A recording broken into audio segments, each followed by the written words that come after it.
Hey everyone, welcome and welcome back to my YouTube channel. आज का topic होने वाला है सिविल केसेस एंड क्या प्रोसीजर होता है सिविल केसेस का बेसिकली। ठीक है, पूरा देखने वाले हैं कि टिल द मतलब फाइलिंग ऑफ प्लेन से लेकर till the time of execution तक कैसे कैसे प्रोसीजर रहता है, वो सब पूरा देखेंगे, वो सब पूरा जानेंगे। तो stay tuned, watch this video till the end. तो बिना किसी देरी के शुरू करते हैं। पहले जानते हैं कि सिविल केसेस क्या होते हैं। ठीक है, तो बेसिकली सिविल केसेस वो केसेस मतलब वो डिस्प्यूट्स जो भी दो इंडिविजुअल्स या फिर दो ऑर्गेनाइजेशंस के बीच में होते हैं। ठीक है, बिटवीन टू इंडिविजुअल्स या फिर टू ऑर्गेनाइजेशंस। तो सिविल केसेस, ठीक है, जैसे आपके प्रॉपर्टी मैटर्स हो गए, या फिर आपका डाइवोर्स का मैटर हो गया, या फिर आपके रिकवरी ऑफ मनी के मैटर्स हो गए। प्रॉपर्टी मैटर्स में जैसे सूट फॉर पोजेशन, एविक्शन हो गया, ये सब आपके सिविल केसेस में आते हैं। जहाँ पर कुछ पर्सनल इंजरी हो रही हो वो सिविल केसेस कराते हैं। तो अब इनके लिए सिविल लॉज भी हैं जिनका ऑब्जेक्टिव क्या होता है, प्रोटेक्ट करना राइट्स इंडिविजुअल के एंड ऑर्गेनाइजेशन के, और रिजॉल्व करना डिस्प्यूट्स को एंड कंपनसेशन प्रोवाइड करना। आपने जो भी सिविल लॉज, सिविल केसेस देखे होंगे उसमें कभी भी देखा नहीं होगा कि किसी को पनिशमेंट मिल रही है, उसमें कंपनसेशन ही प्रोवाइड किया जाता है। तो सिविल लॉज का ऑब्जेक्टिव यही है कि जो भी डिस्प्यूट है उसे रिजॉल्व किया जाए, और जो भी अग्रीव्ड पार्टी मतलब कि जो भी जिस दूसरी पार्टी के एक्शन की वजह से जिस पार्टी को नुकसान पहुंच रहा है वो अग्रीव्ड पार्टी हुई, तो उस पार्टी को कंपनसेशन प्रोवाइड किया जाए। सिविल लॉज का ऑब्जेक्टिव यही होता है। और सिविल लॉज बहुत सारे हैं। ठीक है, अब इनका एक प्रोसीजर है सिविल लॉज का जो कि मेंशन है CPC आपका 1908, यानी कि सिविल प्रोसीजर कोड, जिसमें आपका सिविल लॉज के सारे प्रोसीजर पूरा का पूरा मेंशन है। ठीक है, तो ये तो हो गए आपके सिविल केसेस जहाँ भी दो इंडिविजुअल्स या फिर दो ऑर्गेनाइजेशन के बीच में कुछ भी डिस्प्यूट है। प्रॉपर्टी मैटर्स हो गए, आपके इंटेलेक्चुअल प्रॉपर्टी राइट्स से मैटर्स हो गए, चाइल्ड कस्टडी हो गए, डाइवोर्स हो गया, ये जो भी जिस भी मैटर में जो भी अग्रीव्ड पार्टी है उसे पर्सनल इंजरी होती है तो वो मैटर्स आपके सिविल केसेस कहलाते हैं। उसके लिए आपके पास अलग अलग सिविल लॉज हैं। ठीक है, और उनका प्रोसीजर जो है आपको CPC यानी कि सिविल प्रोसीजर कोड 1908 में मेंशन है। तो अब देखते हैं कि नेक्स्ट कि इनका क्या प्रोसीजर होता है पूरा। तो सिविल केसेस का प्रोसीजर हमें मेंशन है CPC 1908 सिविल प्रोसीजर कोड, जिसमें आपके टोटल सेक्शंस हैं 158 एंड ऑर्डर्स हैं आपके 51। बेसिकली सेक्शंस जो है उसमें आपकी डेफिनेशंस हैं। ठीक है, एंड आपकी लिटिल बिट प्रोसीजर है। ठीक है, और जो बाकी प्रोसीजर मतलब जो प्रोसीजर डिटेल्ड में है वो आपके ऑर्डर्स में मेंशन होते हैं, तभी हम इन्हें दोनों को साइमल्टेनियसली पढ़ते हैं। ठीक है, सेक्शंस एंड ऑर्डर्स को। ठीक है, तो अब स्टार्ट करते हैं क्या।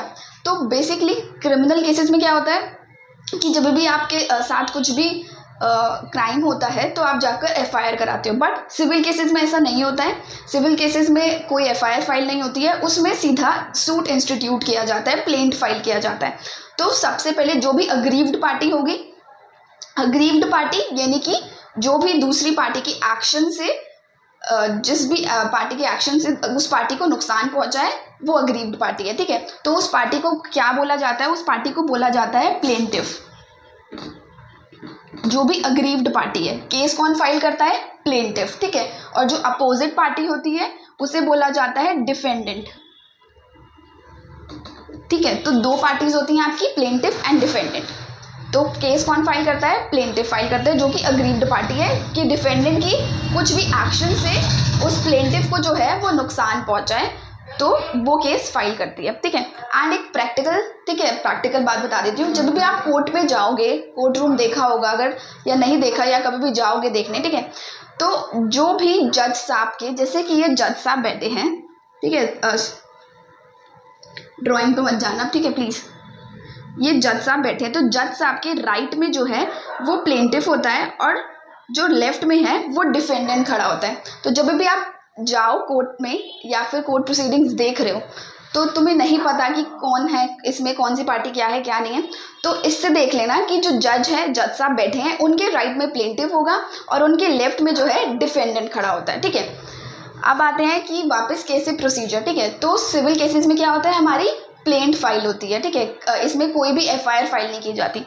तो फाइलिंग ऑफ प्लेंट सूट, मैं लेमैन लैंग्वेज में कहूँ तो सूट का मतलब आपका बेसिकली रिटर्न कंप्लेंट। ठीक है, तो ये आपकी फाइलिंग होती है प्लेंट यानी कि इंस्टीट्यूशन ऑफ सूट, जो कि हमारा मेंशन है ऑर्डर 4, जो कि आप सेक्शन 26 के साथ पढ़ो।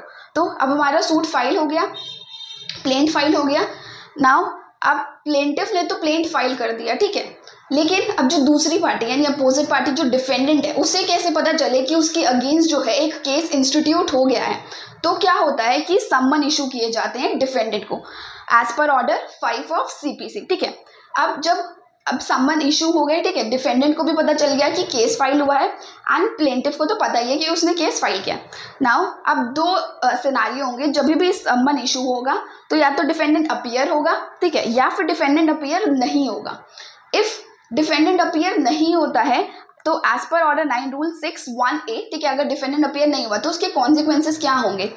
तो उस सिनारियो में अगर डिफेंडेंट अपीयर नहीं होता है तो उस सिनारियो में जो है जज साहब जो है वो ex parte decree on the basis of submission by plaintiff, जो भी सबमिशन एविडेंस जो भी होगा प्लेंटिफ जो भी सबमिट करेगा उस बेसिस पर एक्स पार्टे डिक्री प्रोनाउंस कर देंगे। बेसिकली एक्स पार्टे डिक्री जब भी डिफेंडेंट अपीयर नहीं होता, हमारा बेसिक सा लॉ जो है वो ये है कि दोनों पार्टी को सुना जाएगा, उसके बाद ही जज साहब जो हैं वो अपना फैसला सुनाते हैं, राइट, ऑडी ऑल्ट्रम पार्टम, ठीक है। कभी भी दूसरी साइड को बिना सुने कोई भी डिसीजन नहीं आता, बट उसका एक एक्सेप्शन है, दैट इज आपका एक्स पार्टी। जब डिफेंडेंट को सम्मन हो गए और डिफेंडेंट अपीयर नहीं हो रहा तो सिनेरियो में एक्स पार्टी डिक्री यानी कि बिना डिफेंडेंट को सुने सिर्फ प्लेंटिफ के सबमिशंस के बेसिस पे आपकी डिक्री यानी कुछ जजमेंट कुछ ऑर्डर पास कर दिया गया जज साहब की तरफ से। तो उस सिनेरियो में ये होता है, बट ऐसा नहीं है कि एक्स पार्टी डिक्री पास हो गई तो उसके बाद कुछ नहीं हो सकता, डिफेंडेंट कुछ नहीं, एक सेट असाइड की एप्लीकेशन लगती है ऑर्डर 9 रूल 13, ठीक है। सेट असाइड की एप्लीकेशन लगा सकता है डिफेंडेंट, ठीक है, उस सिनेरियो में जब एक्स पार्टी डिक्री हो जाए। तो सेट असाइड तो basically set aside valid reason होना चाहिए कि हो सकता है उसे सम्मन ही ना मिला हो, ठीक है, सम्मन ही सर्व ना हुआ हो, या फिर कुछ और अदर वैलिड रीजन हो सकता है। सो उस एप्लीकेशन में उसे मेंशन करना होगा कि क्या वैलिड रीजन है कि उस डेट पर, जिस डेट पर उसे सम्मन में मेंशन किया था, जिस पे बुलाया गया था कि अपीयर होना है, उस पर वो अपीयर नहीं हुआ। सो उस सिनेरियो में सेट असाइड की एप्लीकेशन में वो सारे रीजंस मेंशन करने होते हैं। देखते हैं कि डिफेंडेंट अगर अपीयर होता है तो उस सिनेरियो में कैसे प्रोसीजर आगे बढ़ता है, ठीक है। इफ डिफेंडेंट अपीयर होता है तो मेंशन है ऑर्डर 9 रूल 1 में, ठीक है। तो अगर डिफेंडेंट अपीयर हो गया, अब उसे वो अपनी साइड की बात भी कहेगा, है ना। प्लेंटिफ ने तो अपना प्लेंट फाइल कर अपनी साइड की बात रख दी, अब बारी आती है डिफेंडेंट की, ठीक है। तो वो फाइल करता है WS यानी written statement as per order 8, ठीक है। सो बेसिकली उसे ये फाइल करना होता है जब भी आपका सम्मन सर्विस होता है उसके विदिन 30 डेज, ठीक है, या फिर मैक्सिमम 90 डेज हो सकता है as per the court permission, ठीक है, कोर्ट की परमिशन चाहिए होती है। तो उसे रिटन स्टेटमेंट, आपके रिटन स्टेटमेंट में बेसिकली जो भी उस प्लेंटिफ ने प्लेंट फाइल किया है उसे रिटन स्टेटमेंट में जो भी डिफेंडेंट है उसे डिनाई करेगा, है ना, उसके बेसिस पर अपनी बात रखेगा कि ऐसा नहीं ऐसा था, है ना। सो वो सब रिटन स्टेटमेंट में लिखा जाता है बेसिकली। देन अब हो गया, दोनों ने अपनी बातें रख दी, प्लेंटिफ ने भी एंड डिफेंडेंट ने भी। अब बारी आती है कोर्ट की। अब कोर्ट जो है उसी बेसिस पर, प्लेंट एंड रिटन स्टेटमेंट के बेसिस पर अब फ्रेम करता है इश्यूज एज पर ऑर्डर 14, ठीक है। जो भी डिस्प्यूट्स हैं बिटवीन पार्टीज, प्लेंटिफ ने क्या एडमिट किया, डिफेंडेंट ने क्या डिनाई किया, उन बेसिस पर जो है इशू फ्रेम किए जाते हैं कि इस केस में क्या इश्यूज हैं, क्या दिक्कत आ रही है, क्या प्रॉब्लम है। तो बेसिकली वो फ्रेम किए जाते हैं कोर्ट के द्वारा एज पर ऑर्डर 14, ठीक है।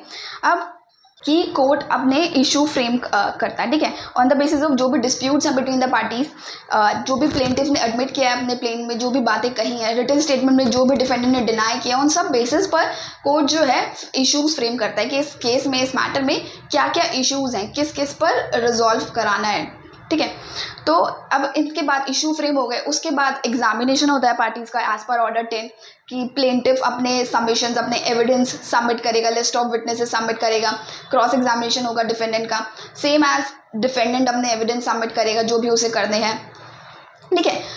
क्रॉस एग्जामिनेशन होगा प्लेंटिफ का और लिस्ट ऑफ विटनेसेस, एफिडेविट्स वगैरह, ये सब, ठीक है, ये प्रोसीजर चलता है। देन विटनेसेस, अगर जो भी विटनेसेस हैं उन्हें सम्मन होगा, उनका एग्जामिनेशन होगा, ठीक है, एज पर ऑर्डर 18, ठीक है। तो ये सब प्रोसीजर के बाद जो भी है उसके बाद आती है आपकी फाइनल हियरिंग। ऑर्डर 18, मतलब फाइनल हियरिंग आपकी जो भी प्लेंटिव है, डिफेंडेंट है, अपने आर्ग्यूमेंट्स कर सकते हैं ओरल में, रिटर्न में, ठीक है, सबमिट कर सकते हैं, उस बेसिस पर फाइनल हियरिंग होती है, ठीक है।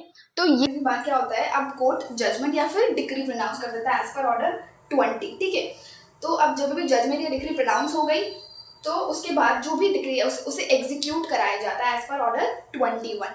तो ये रहता है हमारा सिविल केसेस का procedure starting from the institution of suit, order 4 read with section 26, ठीक है, देन लास्ट टिल तक execution of order as per 21। If अब जिस भी पार्टी के फेवर में ऑर्डर नहीं आया है, डिग्री पास नहीं हुई है, तो उस सिनेरियो में उनके पास क्या ऑप्शन रहते हैं, उनके पास या तो वो रिव्यू फाइल कर सकते हैं या फिर रिवीजन या फिर अपील के लिए जा सकते हैं। रिव्यू आपका ऑर्डर 47 वो सेम ही कोर्ट में फाइल किया जाता है, रिवीजन आपका सेक्शन 115 सुपीरियर कोर्ट में, अपील ऑर्डर 41 to 45 ये भी सुपीरियर कोर्ट में ही फाइल की जाती है।